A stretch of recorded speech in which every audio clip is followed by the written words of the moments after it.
Story 1: The Haunting of Black Hollow Road. Black Hollow Road was a desolate stretch of pavement that wound its way through the forest, isolated from the nearest town by miles of thick, impenetrable woods.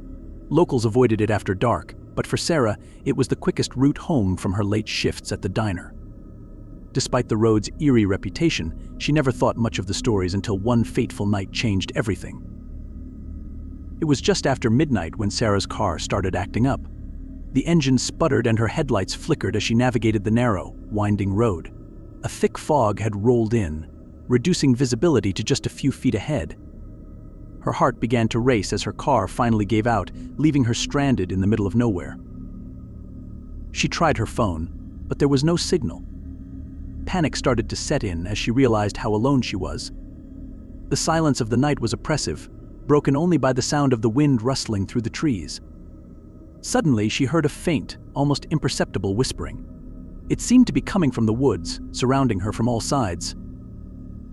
Sarah froze, straining to hear what the voices were saying, but the words were unintelligible. She quickly locked her doors and sat in her car, her heart pounding in her chest. The whispering grew louder, more insistent, and she could feel a cold dread creeping over her. Without warning, the fog outside began to thicken, swirling around her car like a living entity. Shadows seemed to move within the mist, taking on the shape of figures, vague, distorted forms that pressed against the windows as if trying to peer inside. Sarah's breath caught in her throat as she realized she was not alone.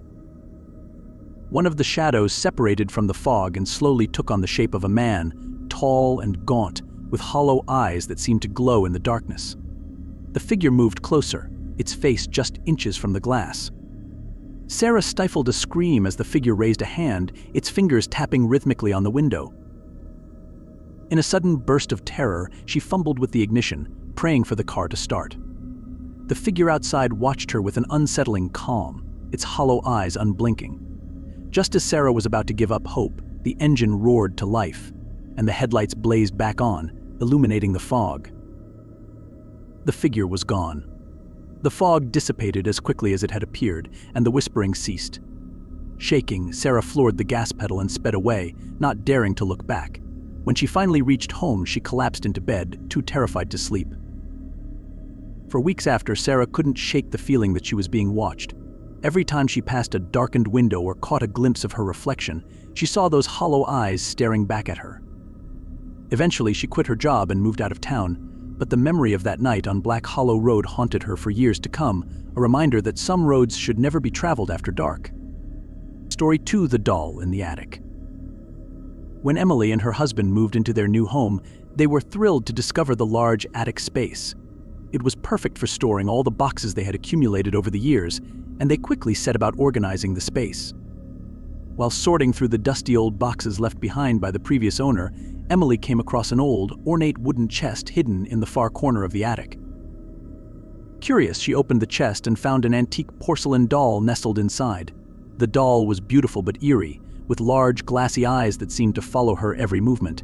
Its delicate dress was moth-eaten, and its face was cracked with age. Despite the doll's unsettling appearance, Emily decided to keep it, thinking it might be a valuable collector's item. She placed the doll on a shelf in the attic and forgot about it.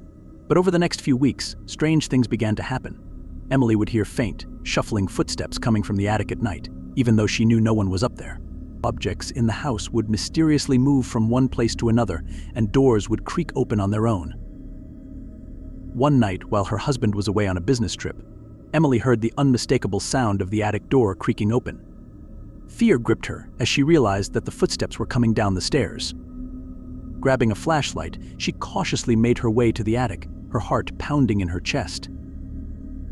When she reached the top of the stairs, she saw the doll sitting at the bottom, staring up at her with its lifeless eyes. Emily felt a cold chill run down her spine as she realized the doll had somehow moved from the shelf to the stairs. She quickly grabbed the doll and threw it back into the chest, slamming the lid shut. But the disturbances only grew worse. Every night, Emily would hear the same footsteps, followed by the sound of the attic door creaking open. The doll would always be waiting at the bottom of the stairs, its eyes fixed on her. Desperate, she decided to get rid of it once and for all. Emily took the doll to a nearby antique shop, hoping to sell it. The shopkeeper, an elderly woman, took one look at the doll and refused to touch it. "That doll is cursed," she warned. "It brings nothing but misery and misfortune. Get rid of it before it's too late."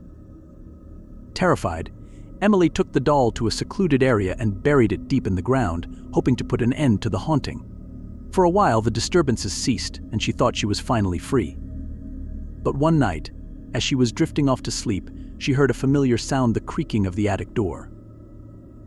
She bolted upright, her blood turning to ice. Slowly, she turned to face the door, only to see the doll standing in the doorway, its glassy eyes glinting in the darkness.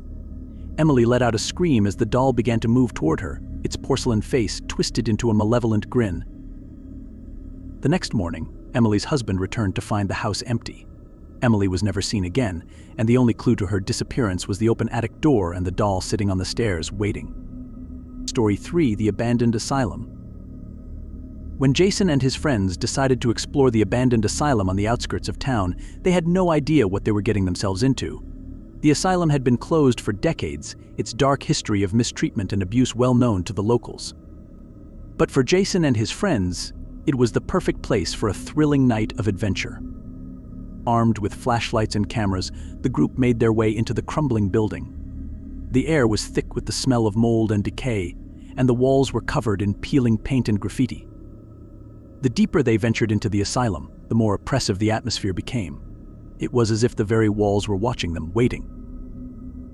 As they explored the labyrinthine hallways, they began to hear strange noises, distant whispers, the sound of footsteps echoing through the empty corridors, and the occasional bang of a door slamming shut. At first, they brushed it off as the wind or the building settling, but the noises grew louder and more frequent until it was impossible to ignore. Suddenly, one of the group members, Mark, let out a blood-curdling scream. The others rushed to his side, only to find him standing in front of a locked door, his face pale and his eyes wide with terror. "There's something in there," he whispered, pointing to the door. "I saw it. A figure, standing in the shadows." The group hesitated, but curiosity got the better of them. They forced the door open, revealing a small, dark room.